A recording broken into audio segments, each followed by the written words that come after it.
तो नमस्ते बंधु, मेरा नाम है सुदीप और स्वागत है मेरे चैनल रेसलिंग पैरेट पे।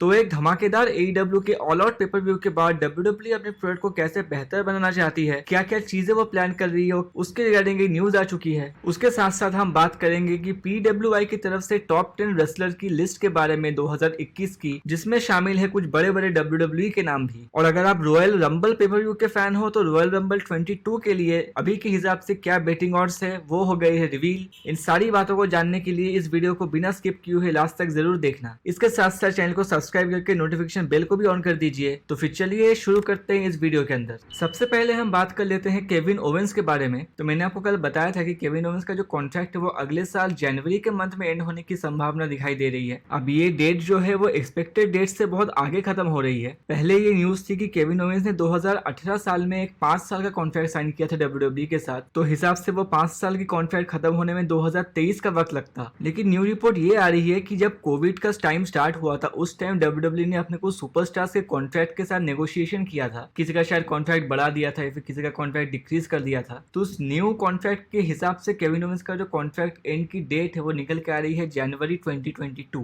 लेकिन कॉन्ट्रैक्ट का एंड होना ये एक नॉर्मल बात है किसी भी कंपनी के अंदर में। लेकिन आपको पता है कि अभी के टाइम में WWE के साथ कॉन्ट्रैक्ट खत्म होने का मतलब एक ही रहता है कि वो वाला सुपरस्टार जा सकता है AEW के अंदर। और रिसेंटली केविन ओवेंस ने कुछ ऐसा किया जिसकी वजह से फैंस ये मानने लगे हैं कि जैसे ही केविन ओवेंस का कॉन्ट्रैक्ट खत्म होगा वो भी चले जाएंगे AEW के अंदर। तो केविन ओवेंस ने ये कुछ कोऑर्डिनेट्स डाले अपने ट्विटर हैंडल पे। अब एकदम से देख के ये समझ में नहीं आ रहा है कि क्या चीज, लेकिन मैं आपको समझा देता हूँ। केविन ओवेंस ने ये डाले हैं लैटिट्यूड और लॉन्गिट्यूड किसी जगह के, लेकिन ये वाला ट्वीट डालने के कुछ ही मिनटों बाद केविन ओवेंस ने ये ट्वीट को डिलीट भी कर दिया। लेकिन आपको पता है कि आजकल के जो सोशल मीडिया के फैंस है वो कितने शातिर हैं, कितने स्मार्ट है। उन्होंने क्या किया, उन्होंने ये वाली ट्वीट का स्क्रीनशॉट लेके हर जगह वायरल कर दिया। अब ये लैटिट्यूड एंड लॉन्गिट्यूड की अगर हम कोऑर्डिनेट्स या फिर वैल्यू निकाले तो वो निकल के आती है माउंट रशमोर की। वैसे माउंट रशमोर एक जगह का नाम है यूएस के अंदर, लेकिन केविन ओवेंस के साथ उसका एक अलग सा रिश्ता है। तो WWE में आने से पहले केविन ओवेंस की एक फैक्शन हुआ करती थी, एक स्टेबल हुआ करती थी, और उस स्टेबल का नाम था माउंट रशमोर।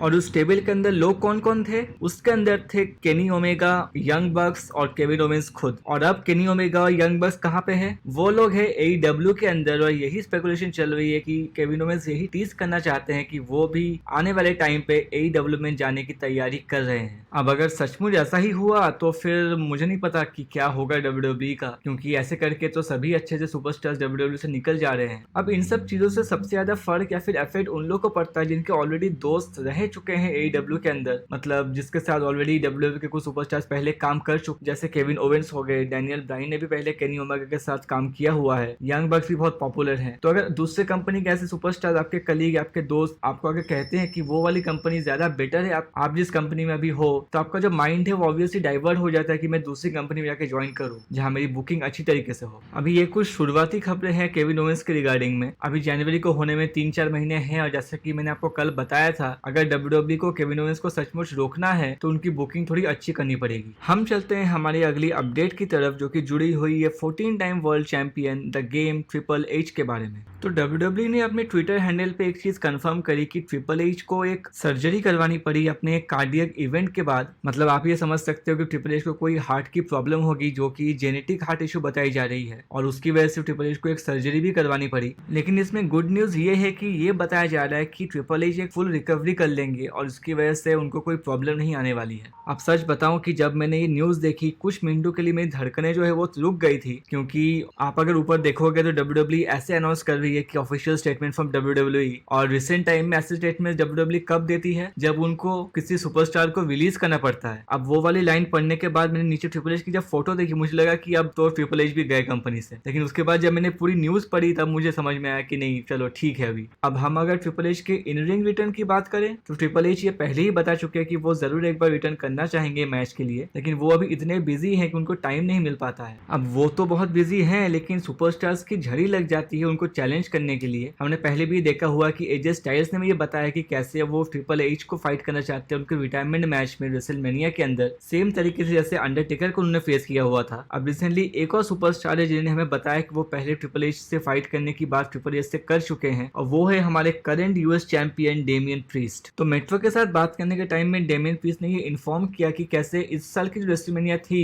उसके अंदर एक भी लेजेंड्स का मैच नहीं था, जैसे जॉन सीना भी वहां पे नहीं थे, ट्रिपल एच नहीं थे, अंडरटेकर नहीं थे। तो उस पर डेमियन प्रीस्ट क्या करते हैं, डेमियन प्रीस्ट जाकर ट्रिपल एच को बोलते हैं कि अगर तुम अपना गियर लेके आए हो तो हम एक दूसरे के साथ मैच अभी लड़ सकते हैं। अब इस पे ट्रिपल एच का हंसते हुए रिप्लाई आता है डेमियन प्रीस्ट को कि तुम वो पहले इंसान नहीं हो जो कि मुझे चैलेंज कर रहा है एक मैच के लिए।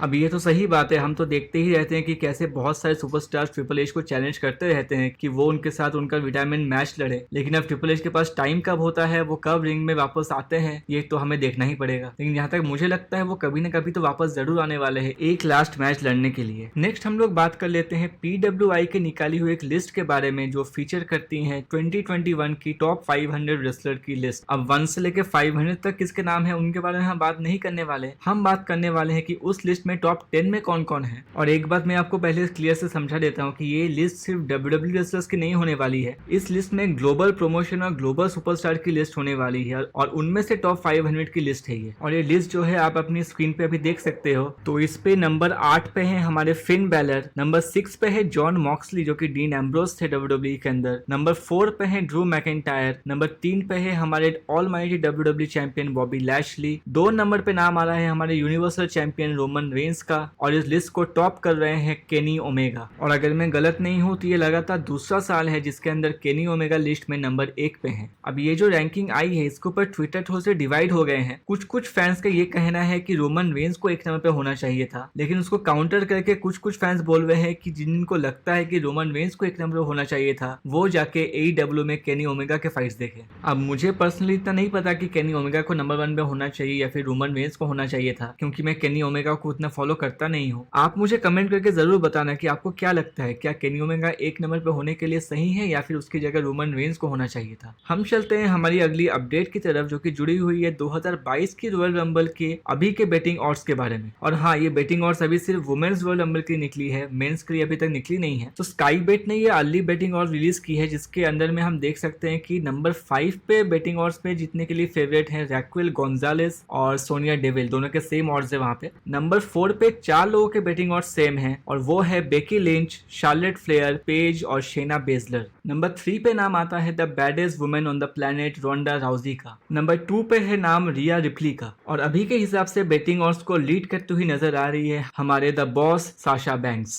अब ये कुछ शुरुआती बेटिंग ऑड्स है रॉयल रंबल के रिगार्डिंग। रॉयल रंबल को होने में अभी 4 महीने बाकी हैं और अगर सब कुछ ठीक रहा तो इस साल की रॉयल रंबल हमें क्राउड के सामने देखने को जरूर मिलेगी। तो अब देखते हैं WWE इस साल के रॉयल रंबल के लिए क्या क्या स्पेशल प्लान करती है। नेक्स्ट हम बात कर लेते हैं हमारे final story of the day के बारे में जो कि जुड़ी हुई है WWE वर्सेस AEW की जो महायुद्ध चल रही है उसके बारे में। तो AEW का जो ऑल आउट वाला पेपर व्यू हुआ कुछ दिन पहले, उसके बाद से रेसलिंग वर्ल्ड में पूरा तहलका मच चुका है। बहुत लोग ये बातें कर रहे हैं कि कैसे ये AEW का एक बेस्ट शो है अभी तक का, और क्यों ना बातें करें, AEW ने जैसे जैसे सरप्राइजेस दिए हैं इस शो के लिए, ये डेफिनेटली एक बहुत बड़ा शो साबित हुआ है। तो CM Punk के AEW में डेब्यू के बाद समर स्लैम में जैसे ब्रॉक लेसनर और बेकी लिंच का रिटर्न हुआ था, बहुत सारे फैंस ऐसा स्पेकुलेट कर रहे थे कि विंस मैकमैन ने CM Punk के रिटर्न को काउंटर करने के लिए अपना शो को बड़ा बनाया। प्रीवियसली एरियल हेलवानी के साथ बात करते हुए WWE के प्रेसिडेंट निक खान ने यह बताया था कि सिर्फ AEW अकेले में उनकी कंपटीशन नहीं है, वो चारों तरफ से ग्लोबल मार्केट से WWE बहुत चीजों को कंपटीशन के बारे में सोचती है। और अब रिसेंटली रिंगसाइड न्यूज ने ये कंफर्म किया है कि WWE के एक बहुत टेन्योर्ड मेंबर ने रिंगसाइड न्यूज के एक बंदे से बात करी और उन्होंने बताया कि WWE की जो बुकिंग डिसीजंस होती है वो सिर्फ अकेले AEW कैसा कर रही है उसके ऊपर निर्भर नहीं होती है। WWE फुटबॉल गेम्स को भी देखती है, वर्ल्ड सीरीज को भी देखती है, कॉलेज फुटबॉल को भी देखती है और यहाँ तक कि ओलंपिक्स को भी देखती है। WWE के लिए AEW कंपटीशन हो सकता है लेकिन सिर्फ AEW ही कंपटीशन है ऐसा नहीं है। WWE खुद एक बहुत बड़ी कंपनी है,